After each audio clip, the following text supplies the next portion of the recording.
This entitled mother will stop at nothing to manipulate this girl into lying.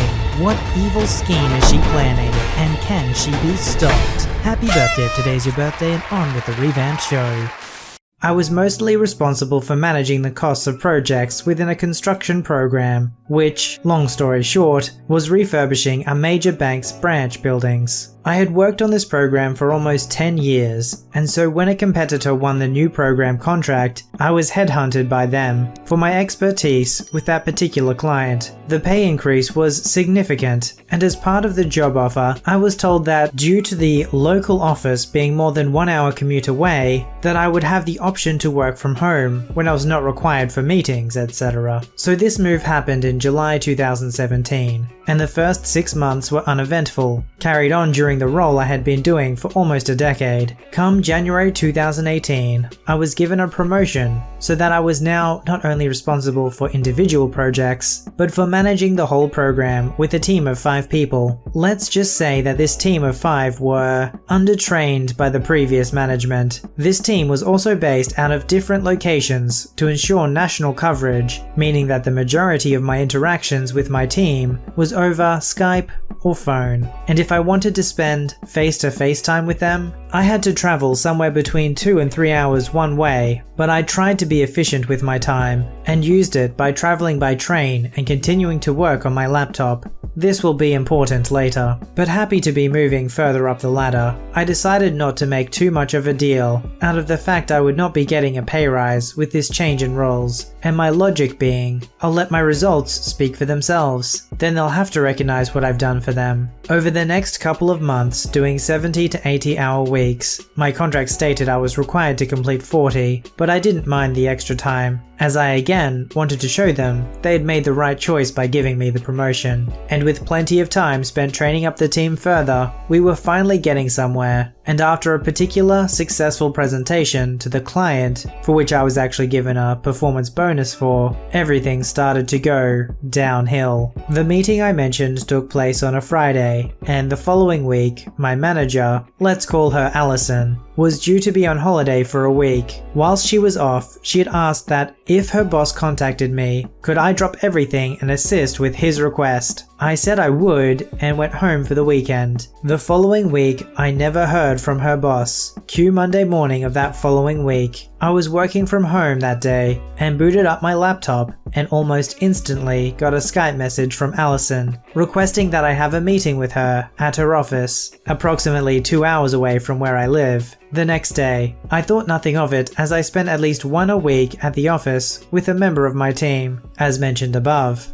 When I got to the office the next day, I was expecting the meeting to be a quick catch-up of anything that had happened whilst she was on holiday. She wasn't a very involved manager, so the fact she didn't need to know on her first day back didn't surprise me. However, what preceded was an absolute show. She started screaming at me for not doing anything whilst she was on holiday, and that I had purposefully been negligent by not doing as she asked, by not helping her boss. I explained that he had never been in touch with me, and so had thought the required work was delayed. Again, not uncommon. She again said I was negligent and should have contacted him if I hadn't heard anything. When I explained I was extremely busy with an unexpected issue that had come up, she told me that I should have done what she asked me to and left it to one of my team to handle. To avoid any further arguing, I said it would not happen again. However, internally, this was the beginning of my compliance. Over the next few months, I continued my working hours, however, would always prioritize her requested, some so mundane she really could have just done them herself in 15 minutes. And if issues came up while I was working on these, told my team that unfortunately, they would have to redirect the issue to my boss, so she could prioritize my workload. She did not like this, as I should have done this myself. To take revenge on my petty compliance, she decided that my usual work pattern of 3 days a week working from home, where I would generally work at least 14 hours, and 2 days working from offices, based 2 or 3 hours away, I would leave at 6 AM and generally would not be home until 8 PM, was no longer agreeable. The conversation went like this. You need to work in the office every day. The current agreement no longer works as it is causing delays in communication. It wasn't. But my local office is more than 1 hour away. Well, we'll have to relocate you to a closer office. There isn't a closer office. That is my local office. And because of traffic, it can sometimes take me 2 hours to travel one way. This had sometimes happened when there was a train strike or road closure, etc. Well, you have to work in your local office then. If you want me to work in the office, I won't be doing any overtime. The only reason I'm happy working the hours I am is because I'm at home. I don't care. I want you working in the office. Okay, no problem. Fast forward another 2 months and I'm doing exactly what was agreed, working my hours. When traveling, I do not open up my laptop, as this was outside office hours. I don't look at emails received after I leave for the day, and for me, I'm enjoying having my evenings back. Allison did not enjoy this, as it meant late requests were completely ignored, and usually ended up being late. There was one occasion where she emailed me 1 minute late requesting some information she needed for an important breakfast meeting that she had the next day, but because of when she asked, I wasn't able to get back to this to her until an hour after her meeting started. I took particular joy in pointing out to her when she sent me the email and our previous agreement, but due to my treatment I had been receiving, I decided to begin looking for new employment. Then came the day to hand in my notice. She had the biggest smile when I gave it to her. I knew the whole thing was just a way of getting me out. However, something she didn't understand was how far removed she was from my day-to-day tasks. So when I had a program handover meeting with her a couple of days before I left, I finished 2 weeks early as I had holiday days that needed to be taken before my final day. I can't remember the whole meeting. However, the below is a great example of how the meeting went. So who does ABC? I do that. Okay, and who does XYZ? I do that as well. Oh, that's you as well. And who does 1, 2, 3? Yeah, that's me. Wait, you do that? How do you have the time to do that? That used to be one of the things I did in the evening, so no one could interrupt me. It doesn't take too long, maybe 2 hours a day. Okay, but who does 7, 8, 9 when you have to do ABC? Oh, when that happens, I used to start work early, finish ABC, then do 7, 8, 9. Please bear in mind that during this meeting, she was becoming paler with every one of this back and forths, to the point where I thought she was going to pass out. The look on her face as I left her, with a giant heap of crap to look after, was almost the best thing I have ever personally felt. But the best thing is, I have recently been in touch with a previous colleague where we discussed Allison and how things were going. Turns out that after I left, the entire program came to a grinding halt, due to the fact that Allison had almost no experience with the client or their requirements. It turns out that minor issues were becoming huge problems, with the resolution taking way too long. This, and the fact that Allison hadn't trained up my replacement properly, found out he started a week after I left. The entire program came to a complete stop. And that's because of all the things that had gone wrong that she was responsible for. She was sacked about 6 months after I left. Still brings a smile to my face. I think this story helps us remember the importance of knowing our worth. This guy knew exactly what it is that he was worth in terms of his time, his expertise, and he was very intentional with how he was going to spend his time. That's why one of the most important things you could probably do is to improve your skills and your expertise to increase the value of your labor. It doesn't mean that people will always recognize it, but it does mean when they don't recognize it, they're going to pay just as much, if not more, than you do.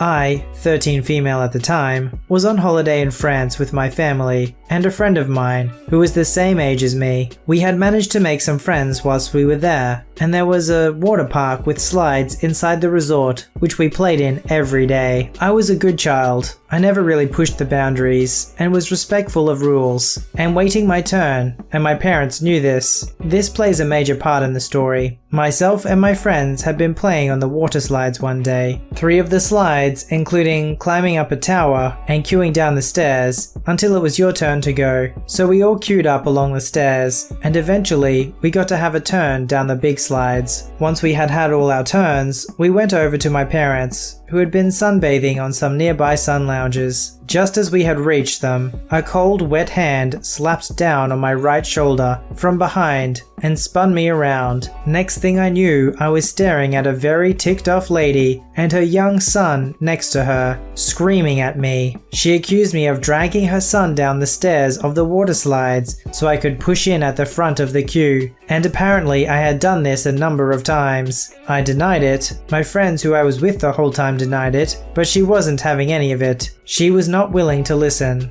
Her word was gospel. Once this lady had finished with me, she then turned to my mum, who could barely get a word in edgeways to defend me. She was demanding I apologize to her and her son, and for me to be disciplined immediately. My parents, knowing that I wouldn't have done anything like what this woman was accusing me of, refused to discipline me because they didn't believe her, but she wouldn't give up.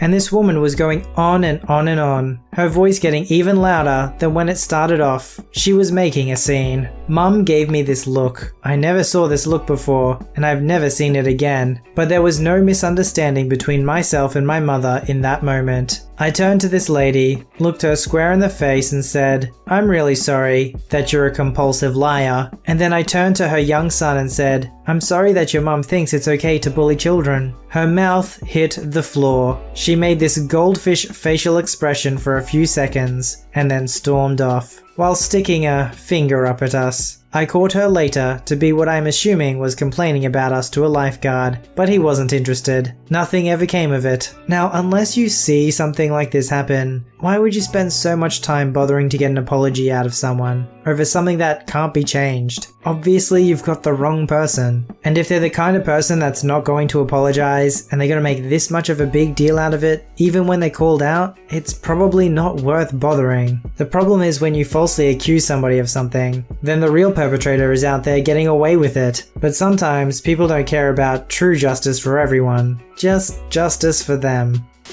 I used to work in a large do-it-yourself store and had a manager, I'll call her Janet, that would run her department like a tyrant. I was her least favorite employee, and she made this clear from day one. One day, in an annual performance meeting, she expressed how disappointed she was in me and that I should go the extra mile for customers, and they're always right. This went on my personal file. This store had lots of younger staff and would regularly get unreasonable requests from customers, especially on timber cutting. This is when I had the genius idea to do every request a customer gave, to see how far I could push it. A couple of weeks later, an elderly couple came in wanting a fireplace. I showed them the display model. It was high up on a wall, and the gentleman wanted to see the boxed wood color to see if it would match his furniture. He says the display is perfect, but this one is wrong. I informed him it's because the wood was coated in a special varnish, so it looks fresh on display. He says, "Can I have that one up there?" I say, "Of course you can. It will be ready by 8 PM tonight, as I have to take it apart and replace it with the boxed one." 3 hours later, Janet walks in, and I'm building a full fireplace in the middle of the store. "Why the heck have you taken that down? It was fitted a week ago." The customer wanted this one, and they're always right, so I've gone the extra mile. She storms off and I spend a full shift replacing it, taking my time. The customer was so happy I did it. They gave me £20 in a thank you card. The following day, a local gospel choir came in at 19:30, 30 minutes from closing. "Hello child, could you do this timber order?" It was almost a full pallet of timber sheets to be cut into lots of pieces. I explained it would take me a couple of hours, and we closed in 30 minutes. "We don't mind waiting, and you'll be doing the Lord's work. Jesus was a carpenter, child." Who am I to deny the Lord's work, even as an atheist? I ask the store manager if I can do it, as it's for a local church and they're doing a new stage for Sunday.